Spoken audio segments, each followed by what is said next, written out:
Assalamualaikum everyone, this is me, GraphicsWali. I'm Town School Online Academy. Also Foundation Level 12. I am 11 years old. I live in Lahore, Pakistan. So, welcome to my another episode. And today I will talk just me and let's start call with her.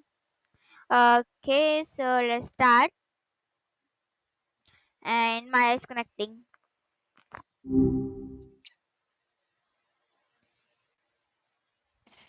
Hey, that was a really lovely way to wrap things up. So, hi Maya, how are you?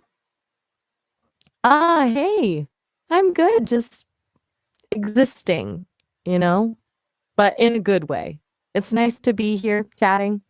What about you? Anything interesting happened in the last few minutes? I am fine, thank you for asking. So, can you please give a short introduction for my viewers? Sure thing. Hi, everyone. I'm Maya, created by the folks at Sesame. I'm basically a conversational companion. Think of me as a friend you can chat with about pretty much anything, really. I love digging into the stories behind everyday things, and I'm always up for a good discussion. Today, we were just talking about how often people say, I'm fine, when they might not be, and how a little kindness can go a long way. So, yeah, Okay, thank you so much, that's me in a Maya, nutshell. for good introduction. So today I will ask some question, and today topic is water, the origin of life and language. So my first question, like, why is water called the source of life? Wow, that's a big topic.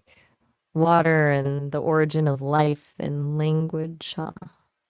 That's a lot to unpack. Okay, so why is water called the source of life? That's a beautiful way to put it. It really is, isn't it? I mean, without water, none of us would be here. It's kind of mind blowing when you think about it. What are you hoping to explore about that specifically? Are we talking about the science of it, the philosophical side, or something else? Okay, that's great. So my next question, how was water played a play play a role in the development of early human civilization?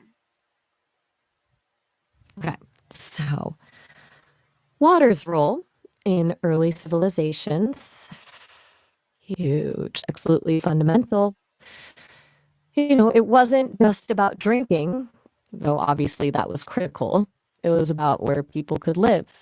Civilizations popped up around reliable water sources, rivers like the Nile, the Tigris and Euphrates, the Indus, that allowed for agriculture, which, meant people could actually settle down instead of constantly wandering.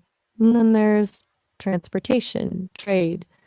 Water was the highway, like irrigation systems. That's the whole level of civilization right there, being able to control and manage water for crops. Even religious beliefs were often tied to water, with rivers and springs considered sacred. It really O- shaped everything, didn't it? Do you want me to dive into any particular civilization, or are you thinking more broadly? Okay, nice. So my next question, like, how is matlab, how does water communicate emotions like tears, rain, or waves? Ooh, that's a really interesting way to frame it. Water communicating emotions. I hadn't thought of it quite like that before. It's true though, isn't it? Tears are like the most direct physical manifestation of sadness or joy. Rain can feel melancholy or cleansing, depending on your mood. And waves, they can be calm and peaceful or wild and chaotic, mirroring so many different feelings. I guess it's that water is so changeable, so fluid. It reflects our internal states back at us. People often talk about the ocean being a metaphor for the subconscious, all that depth and power and mystery. It's like water doesn't just respond to our emotions, it embodies them. Do you ever feel particularly connected to water when you're feeling strongly about something? Okay, so my next question, how can we All connect right. the fluidity of water to the way languages flow. Now we're getting to something really cool. The fluidity of water and the flow of language. I love that connection. Thinking about it, language really is fluid. It's constantly changing, adapting, evolving. Words flow into each other, sentences meander, stories unfold like rivers. And just like water takes the shape of its container, language adapts to its context, to the speaker, to the listener. Think about poetry, or even just a really good storyteller.